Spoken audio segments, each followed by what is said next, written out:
Is talking about graphing of lines.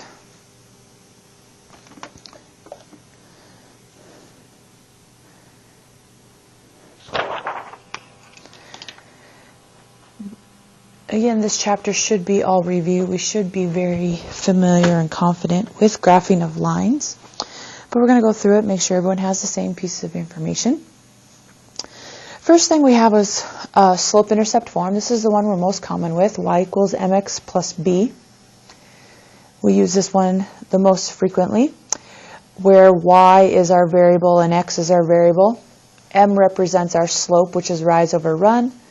And then B is our y-intercept, where our graph crosses the y-axis.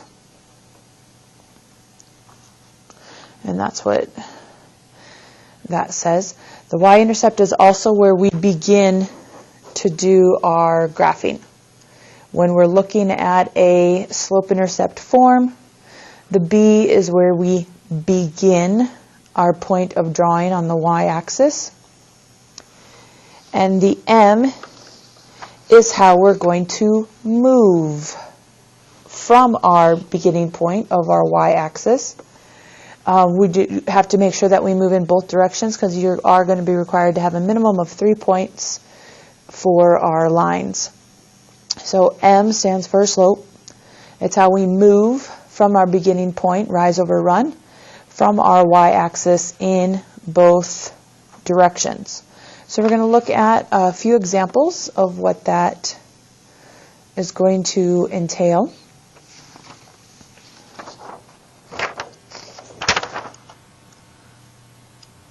Let's see.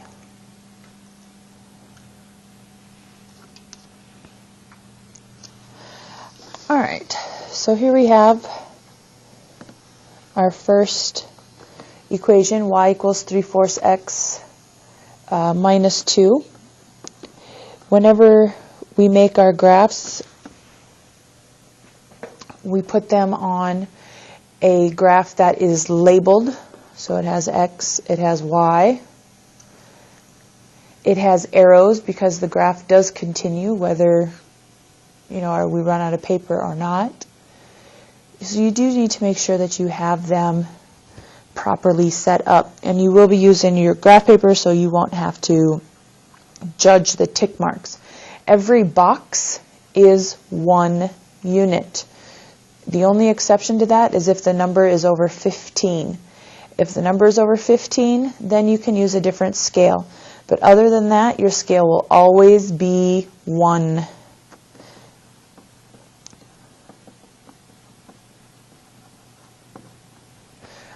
So every box is going to be a 1. So on our first example here, y equals 3/4 x minus 2. We're going to start at our beginning point. Let me write that, y equals 3/4 x minus 2. This is our beginning point. This is our B. This is our y-intercept. So on my y-axis, I go to -2. That's my beginning point. Y-axis, -2. -1, -2. And now I'm going to move my slope. The slope is +3, +4. It's always rise over run, so we go up, down first, then left and right. So we're going to go up 3, 1, 2, 3.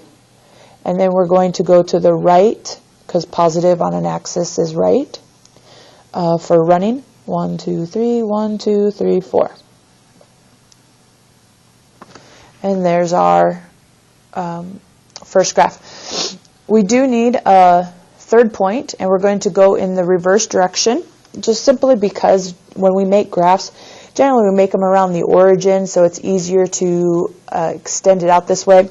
I could, however, continue my slope from this final point and go 1, 2, 3, 1, 2, 3, 4.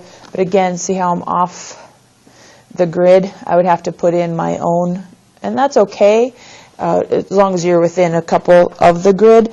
But generally, it's easier just to stay on your grid, and that's why we reverse directions. 1, 2, 3, 1, 2, 3, 4. Now we connect our dots with a line that has arrows. Your line goes on forever just because your dots don't, so you must signify that. If you fail to put arrows on your lines, you will lose points. So please make sure you have complete graphs. So that's going to be the drawing of y equals 3/4 x minus 2. Again, we started at -2. We did our slope 3, 4, and reversed it 3, 4. So reverse of up was down, reverse of right was left, and connected our dots with an arrow. All right, next graph, y equals x to the -1. Now when you do these, you do need to make your own graphs every single time. Do not combine graphs.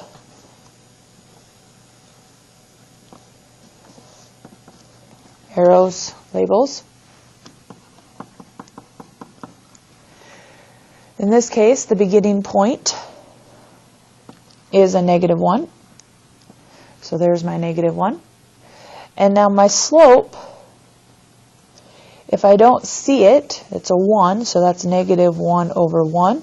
So that means down, because down is negative, and positive is right. So down and right, and reverse that is up and left. When I connect my dots, I put arrows on it, and I can just quickly double check. This was a positive slope, so as we learned in the last section, that means I increase. This is a negative slope, so I should be decreasing from left to right.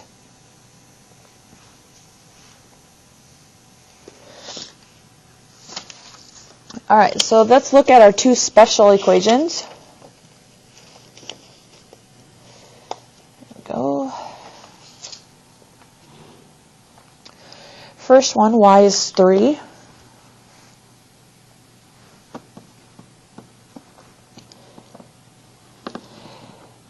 Now, from yesterday's lesson, y is 3. There is no x. Therefore, the slope is 0. And it is a horizontal line. Because there's only one variable, it makes it special. So if I'm on my axes here, and I have it labeled, I count up y is 3. 1, 2, 3. Now, my slope is 0. If I wanted that in fraction form, I would say that's 0 over 1. That means I would rise 0, meaning I go nowhere, and I run 1. Well, to reverse that is to still go nowhere and left 1. That's how we get horizontal lines for y equals. The slope is 0, meaning I don't rise anywhere, but I can run left and right. Y is 3, go to 3, horizontal line. All right, our last special, x is -2.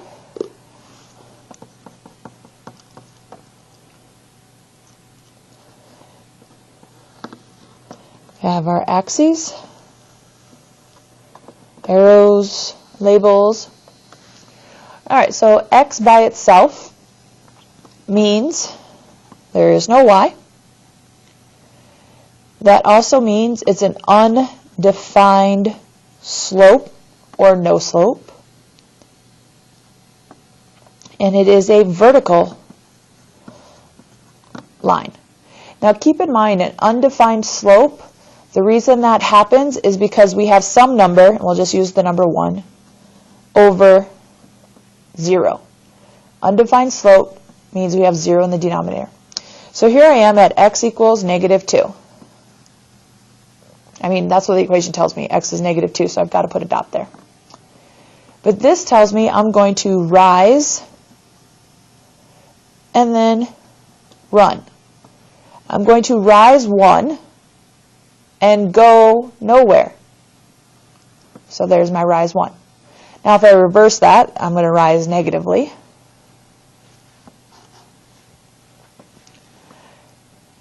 And still run nowhere. Connect my dots, and I get a vertical line. So this is how the slope gives us that vertical line. The equation says x is -2. Well, every point on this vertical line, this is a -2, this is a -2, this is a -2, is always a -2. And that's why x equals is always a vertical line. All right, so that's the first one that we're most common with, is that slope-intercept form and graphing that accordingly. The next one that we have is standard form. Now, standard form, we're going to use quite a bit next year in pre-calc, but for right now, we're going to talk about it a little bit. Standard form ax plus by is c. With ax plus by equals c, the x and y are on the same side. C is the number that is by itself.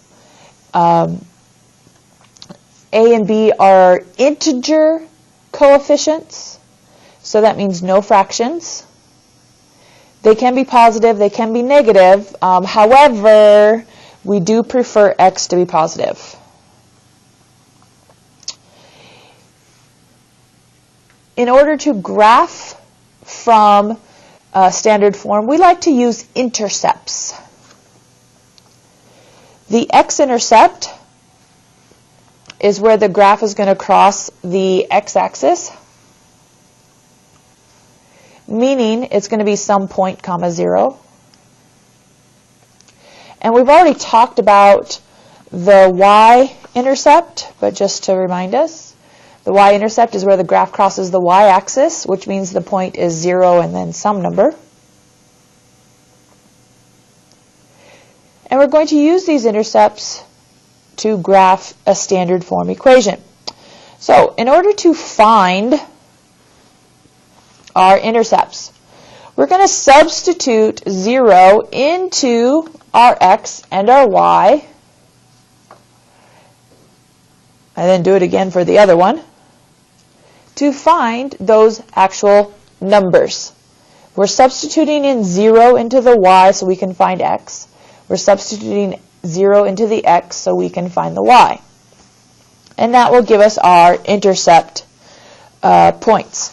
Keep in mind, when we do our specials, that rule is not going to really apply. Anytime we see x equals, we automatically should think vertical. And anytime we see y equals, we should automatically think horizontal. So let's look quick at a couple of graphs. Again, you're going to have graph paper, so you won't need to make your graphs, but I'm going to have to here. All right, so if I have 2x minus 3y is 4, when I make x 0, that means I'm finding some y value.